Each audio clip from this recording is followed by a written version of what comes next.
Hello, thank you for listening. My name is Klaus Richter, and I want to tell you a story from a time when I was just 29 years old.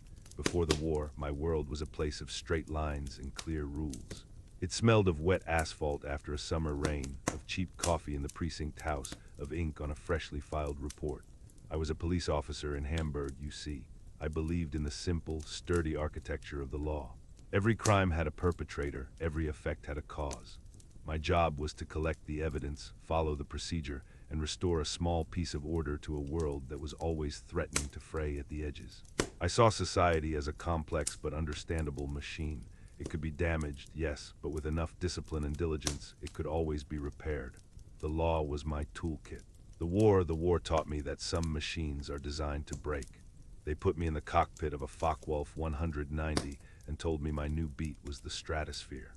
My new toolkit was a pair of 20 cannons and 2 heavy machine guns. My job, they said, was the same, to enforce order, to protect the German people from the chaos raining down from above. For a long time, I believed that. I believed the line was still clear, us down here, them up there. But people ask what the worst thing you saw in the war was. They expect a story about a burning bomber, a friend's plane spiraling into the earth. And I saw those things, God knows I did. But the image that truly broke the law inside of me, that didn't happen at 25,000 feet.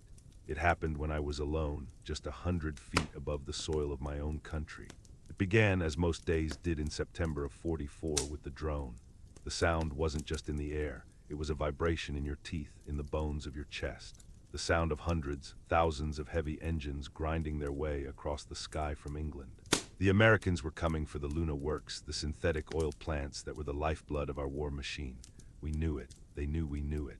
It was a ritual now, a bloody, mechanical ceremony played out in the thin, cold air. I remember the briefing room. It felt less like a squadron of pilots and more like a morning precinct meeting. The Jesuiter Commodore pointed at the map with a wooden stick, his face grim. The target, the expected bomber stream, the disposition of the escort fighters, P-51s, always the damned P-51s. He spoke of them like a chief detective describing a known gang of criminals. Their methods, their patterns, their weaknesses. And we listened, our faces impassive masks of leather and goggle tans. We were professionals. We had a job to do. Climbing into my Dora, my Focke-Wulf, was like putting on a uniform. The smell of oil and high-octane fuel was my precinct's coffee. The click and snap of the harness buckling into place was the sound of a holster being secured. I ran my gloved hand over the instrument panel. Fuel pressure, oil temperature, ammunition counters, everything in its place. A system, orderly, predictable. I trusted my machine more than I trusted the pronouncements from Berlin. A machine wouldn't lie to you. It either worked or it didn't.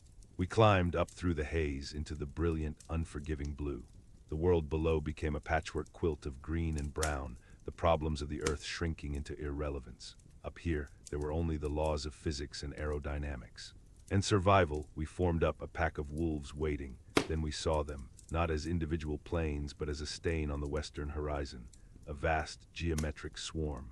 The Wehrmachts, the 4-engine B-17s, packed into their defensive combat boxes. It was an awesome sight, a terrible one. A flying city of death, bristling with .50 caliber guns. An airborne fortress built to break everything below it.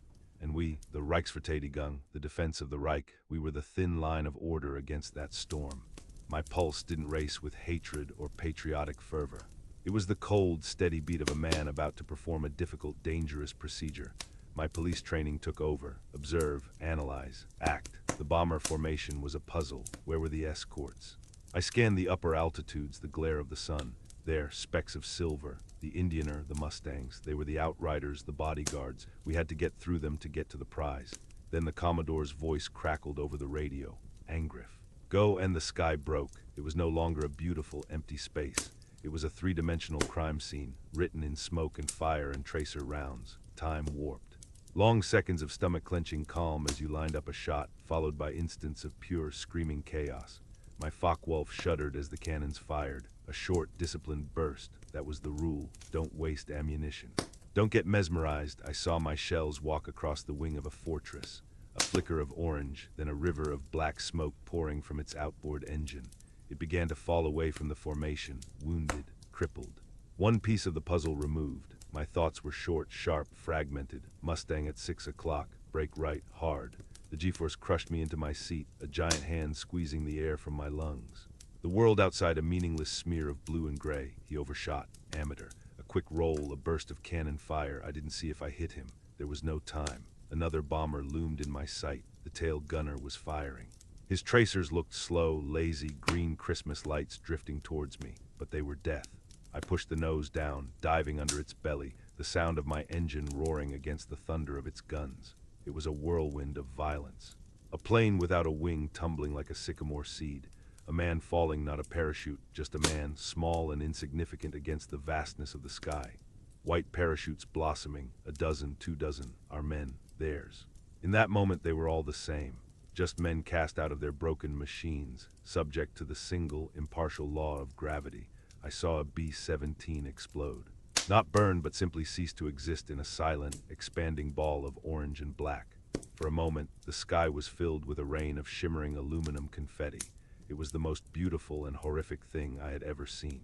Then, as quickly as it began, it was over. The bomber stream, battered and bleeding, pushed on east. The escorts, low on fuel, turned for home. The sky, our jurisdiction, was ours again. It was quiet.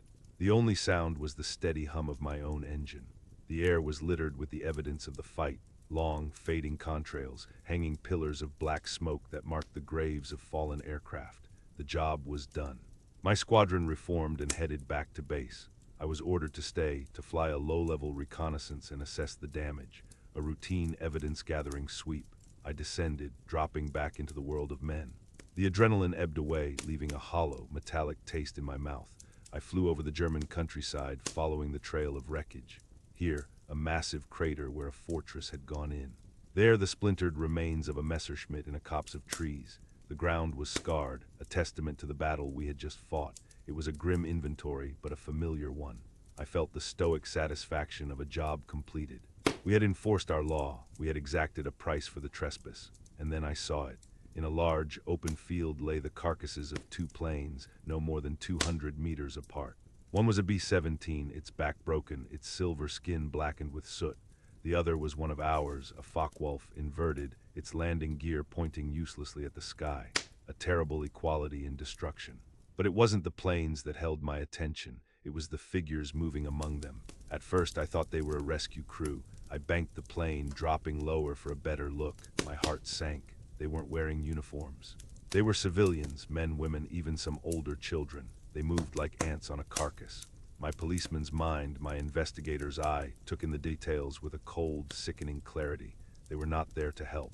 They were there to scavenge. They were stripping the wrecks. A man was hammering at a piece of aluminum paneling on the bomber's wing. 2 women were pulling wires out of the Focke-Wulf's cockpit. I saw a boy no older than 14, struggling to pull the leather flying boots from the feet of a body lying beside the American plane. The pilot, I assumed. He was just a shape, a discarded piece of the machine. The boy pulled and the body moved. The law inside me screamed. This was not just theft, this was desecration. This was a violation of the most fundamental rule, respect for the dead, friend or foe. I flew lower, the roar of my engine washing over them. They scattered like roaches when a light is turned on, hiding behind the wreckage, shielding their faces. They knew what they were doing was wrong. Their guilt was plain. I circled once more, my hand trembling on the stick. I had a moment of pure white-hot fury. My thumb twitched over the gun trigger. I could end this. I could enforce the law. A short burst. A final, terrible piece of order. But I didn't. Because as I looked at their thin faces, their ragged clothes, I didn't just see criminals. I saw desperation. I saw the face of my Germany, starved, bombed, and beaten into something I no longer recognized. The law I had sworn to uphold felt like a distant, irrelevant memory from another life. It had no jurisdiction here. The neat lines of my old world, right and wrong, victim and perpetrator, civilian and soldier, they had all dissolved into the mud of that field. The people I was fighting and dying to protect, they were looting the bodies of my fallen comrades and my dead enemies without distinction. The chaos I was fighting in the sky had bled onto the ground and infected everything. The anarchy I feared so much wasn't coming from the enemy. It was growing from within. I pulled back on the stick and climbed away, leaving them to their grim harvest. The machine around me, my trusted Focke-Wulf, suddenly felt like a coffin. I had won the battle in the air, but I had just witnessed the utter defeat of my entire world on the ground. I spent the rest of my life as a policeman after the war, during the Reconstruction. I helped rebuild the systems, rewrite the laws, but I never again believed that order was a natural state of being. That day taught me that law, society, civilization itself, it is a luxury. We think of it as a foundation of stone, but it is a thin sheet of ice over a dark, deep, and hungry ocean of desperation. And when the bombs fall for long enough, when the hunger gnaws hard enough, the ice will always, always crack. The hardest lesson is this: the true enemy is never just the man in the other uniform. It's the decay that sets in when all the rules are broken. It's the moment you realize you are fighting to protect a house that is already rotting from the inside out. You can shoot down all the planes in the sky, but you cannot kill the despair that turns your neighbors into vultures. This memory is a piece of shrapnel I carry. It's heavy. Help me carry it. Subscribe and ensure these stories are never left to rust in silence.